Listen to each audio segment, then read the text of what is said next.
And I'm always of the mindset of like, let's show it to the most critical people first, like the people who are diehard book fans, because then you want to make sure that you're servicing the people who are most passionate about it. And Isabella at this point was still working at a restaurant in Brooklyn. Colleen called her and she was like, you gotta come to the screening. She's like, I can't get my shift covered. She's like, get on a plane, come now. And so she like left from the restaurant with like I don't know. I didn't even make it to the restaurant that day. Hi everyone. The moment we've been waiting for has arrived, and it is more revealing than any of us could have imagined. A massive trove of private communications has been made public as part of an ongoing legal case, and it pulls back the curtain on a story that is completely different from the one we've been told. This isn't just about legal arguments. This is about private text messages, behind-the-scenes strategies, and conversations that show a startling side of some of Hollywood's most famous faces. Let's set the stage. You'll recall that Blake Lively is involved in a significant legal dispute concerning the film adaptation of a major book. As part of her effort to have the core of the case dismissed, her legal team has submitted hundreds of documents as evidence. And here's the crucial part. For anyone worried these would be blacked out beyond recognition, they are not. What's redacted? Phone numbers, and occasionally a name. But the substance, the conversations, they are there for us to piece together. So, who appears in these pages? The answer is a who's who of A-list connections. Is Taylor Swift in there? Absolutely. Is Ryan Reynolds mentioned? Repeatedly. Are there messages where Blake is speaking candidly, some might say negatively, about others? Yes, yes, and yes. The conversations span a wide circle, including author Colleen Hoover, actress Jenny Slate, musician Taylor Swift, and there are also messages with actor Brandon Sklenar that have been highlighted as inappropriate by the other side. One of the most talked about exhibits is what's being called her PGA letter. In these documents, the opposition frames this letter as a piece of fanfiction, alleging she repeatedly asked for a producer credit and even bragged about a gift to someone involved. The broader picture painted is one of a promised future. Throughout the film's development, Blake and Ryan are depicted as offering future work opportunities, credits, and possible jobs to build a coalition of support for their vision of the project. But here's a twist that makes everything more complex. Despite a narrative of conflict, the documents suggest Blake and the director, Justin Baldoni, were actually getting along during this same period, even after she had claimed to others there were problems. A pattern emerges in the messages. One moment, Blake could be venting about Justin to a friend, and the next, she's texting him directly with words of affection and praise. The contrast is jarring. Let's look at a specific, provocative example. The filed statement includes an allegation that Blake commented on the physical appearance of actors. In one instance, she reportedly described a potential actor as pretty. In another, much more pointed exchange from May 2024, she is said to have written to a younger male cast member, "I'm becoming pimp adjacent. Put on a short little skirt and get on the corner, Sklenar." Naturally, her team disputes the context. They state this was a clear joke between friends and coworkers. He was 33 at the time, about her helping him with press events, and did not comment on his appearance. But you have to pause and consider the double standard at play here. Could you imagine the outrage if the situation were reversed? If the male director had sent Blake a message telling her to put on a skirt and get on the corner, even in jest, after the intense focus on his past comments about her costumes, the contradiction is glaring. This pattern extends further. In texts with co-star Jenny Slate, they are described as discussing the physical appearance of another female celebrity while on set, recalling how they used to stare at her midsection and remark on her athleticism. The director allegedly interjected with a giggle, and they just looked at him. The documents use these examples to build a picture of a set culture, one that Blake's legal team is actively contesting line by line. And this is just the foundation. We're only beginning to see how deep these connections and strategies go. The real bombshells, involving one of the biggest pop stars on the planet and a calculated plan for control, are coming up next. Now let's get to the part everyone is asking about, Taylor Swift's role. She doesn't just make a cameo.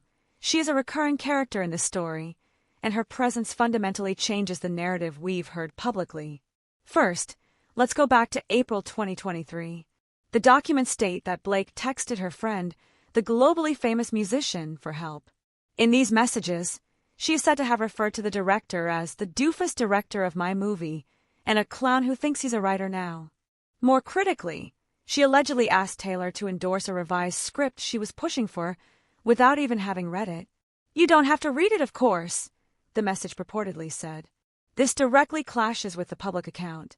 Remember, Taylor's team stated she knew nothing about the film's issues, simply went to Blake's apartment, felt ambushed, and just said a casual hi.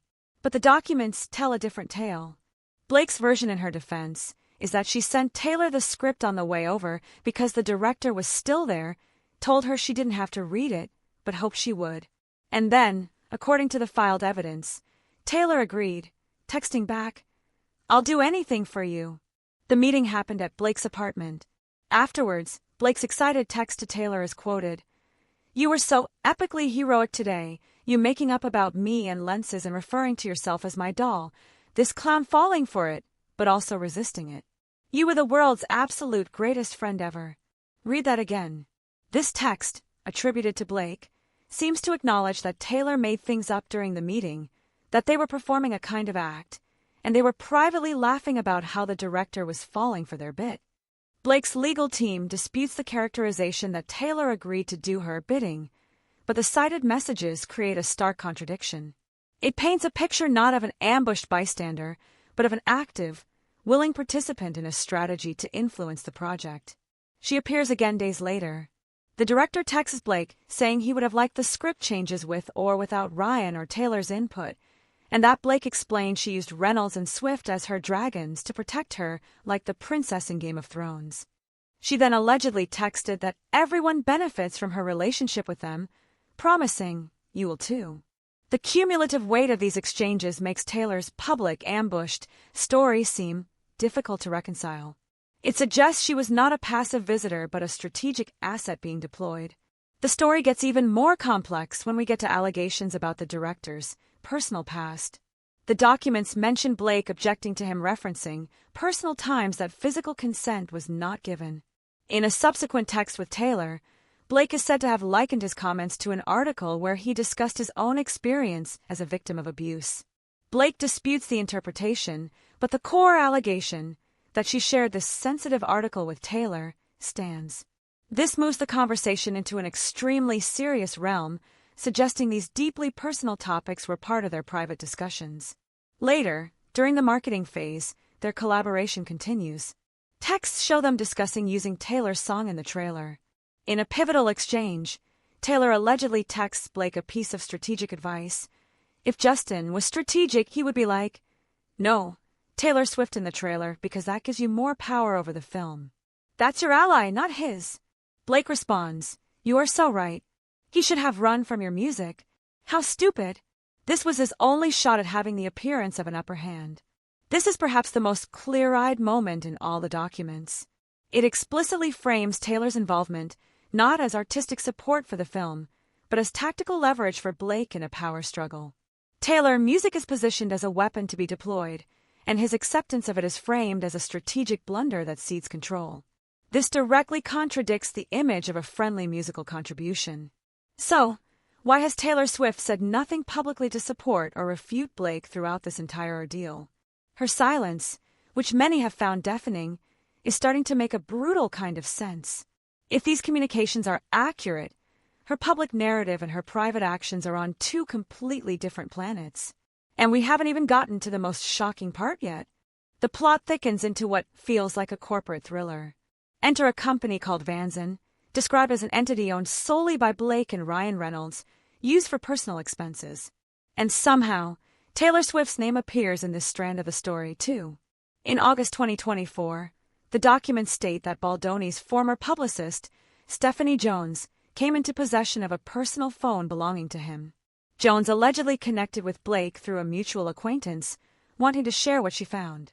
And here's the kicker. A text message suggests Taylor Swift was the one who alerted Blake. The document cites a message where Taylor supposedly called Blake and said, "This PR chick wants to get info to Blake." Let that sink in. This indicates Taylor had advanced knowledge that confidential information, taken from a personal phone, was about to be funneled to Blake.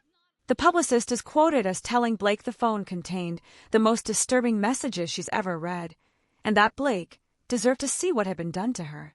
What happens next is a legal maneuver. In September 2024, Vanzen, Blake's company, files a lawsuit in New York against unnamed Doe defendants for breach of contract. The opposition's filing argues this lawsuit was a tool to launder the stolen evidence, a way to legally subpoena and obtain the information from Stephanie Jones' firm. They point out that Vanzen had no actual connection to the film or prior relationship with Jones' firm, yet its subpoena specifically asked for documents about sexual harassment or retaliation related to the movie. Blake's side disputes the characterization, but the timeline and specifics raise serious questions. The narrative presented is one of a sophisticated, back-channel operation to obtain damaging information, facilitated by a network of contacts that included Taylor Swift at the earliest stage. This leads us to the New York Times article that broke much of this story publicly. Once again, Taylor appears in the texts. On December 4th and 5th, 2024, Blake and Taylor are said to have privately discussed the forthcoming article. Taylor's quoted text is chilling in its casual contempt. "I think this knows something is coming because he's gotten out his tiny violin." The use of this to refer to a person is dehumanizing. The tiny violin meme is a sarcastic dismissal of someone's complaints. This language doesn't sound like someone who is afraid of a sexual predator. It sounds like someone who holds their target in utter disdain and is orchestrating a takedown. Blake's team disputes that the evidence supports they were discussing the NYT article, but they don't dispute that this callous quote appears in their messages. Reading these texts, I have to be honest, my stomach dropped. The gap between the public persona, the champion of women, the loyal friend, and the private behavior revealed here is cavernous. This isn't about fear or trauma. It's about power, control, and a complete lack of respect. It reframes everything. It makes past allegations about bullying behavior suddenly feel more credible. Furthermore, Blake's own words in her campaign for a producer credit reinforce this power-centric view. In her letter to the Producers Guild, she name-drops her powerful friends as leverage. She writes, "I personally secured Taylor Swift to loan her song to our trailer, which helped to be the largest debut of a female-led film trailer of all time." She also recounts a pep talk from Bradley Cooper, who advised her to push for the credit, saying she could use his name. She then wraps this ambition in feminist rhetoric, writing, "As a woman in the industry for 20 years and a mother of 3 daughters, I believe that it's an important thing in this day and age for a woman to be given credit for the work she did." It's a powerful argument, but when viewed alongside the texts about using Taylor as an ally for power over the film, it raises the question, is this a fight for rightful recognition, or is it the weaponization of valid causes to win a business dispute? The pieces form a coherent, unsettling picture. A beloved author's adaptation becomes a prize. A director is seen as an obstacle. A billionaire pop star and a powerhouse actress become dragons and allies in a campaign to seize control. Private texts reveal mockery and strategy. A former publicist becomes a source of confidential data. A company lawsuit appears to be a vehicle to obtain it. And through it all, the public is told a story of harassment and victimhood that these private exchanges simply do not reflect. So where does this leave us? After processing over 300 pages of this, the emotional whiplash is real. We're left with 2 parallel universes. In one universe, the public narrative, a supportive friend, Taylor, gets blindsided, a hardworking actress, Blake, fights for creative recognition and endures a hostile environment, and a director's behavior is scrutinized. In the other universe, the one suggested by these documents, a strategic alliance forms to take control of a valuable project. The director is mocked as a doofus, a clown, and this. Music and influence are coldly analyzed as leverage. Confidential information is sought through back channels. A major newspaper article is discussed with gleeful anticipation. The core dispute appears not to be about safety, but about authority and credit. The most heartbreaking contradiction is in the alleged double standard.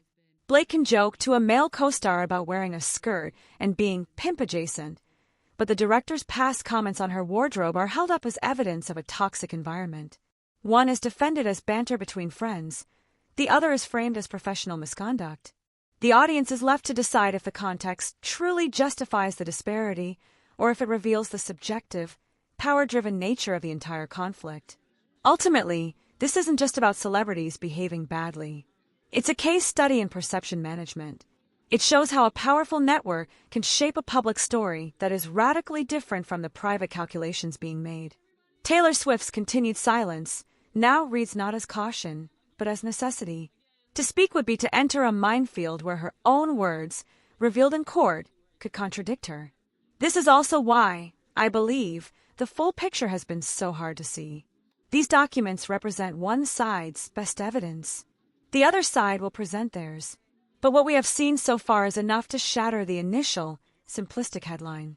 This looks less like a clear-cut case of victim versus aggressor, and more like a brutal, high-stakes corporate and creative coup that spilled into the public eye as a moral battle.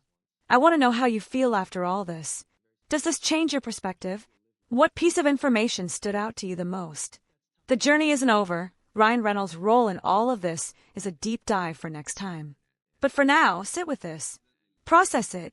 The curtain has been pulled back, and the view is complicated. If this deep dive mattered to you, please give this video a thumbs up. It truly helps. Make sure you're subscribed and have the bell clicked so you don't miss part 2. Let's continue this conversation in the comments below. Thanks for watching, everyone. Bye for now.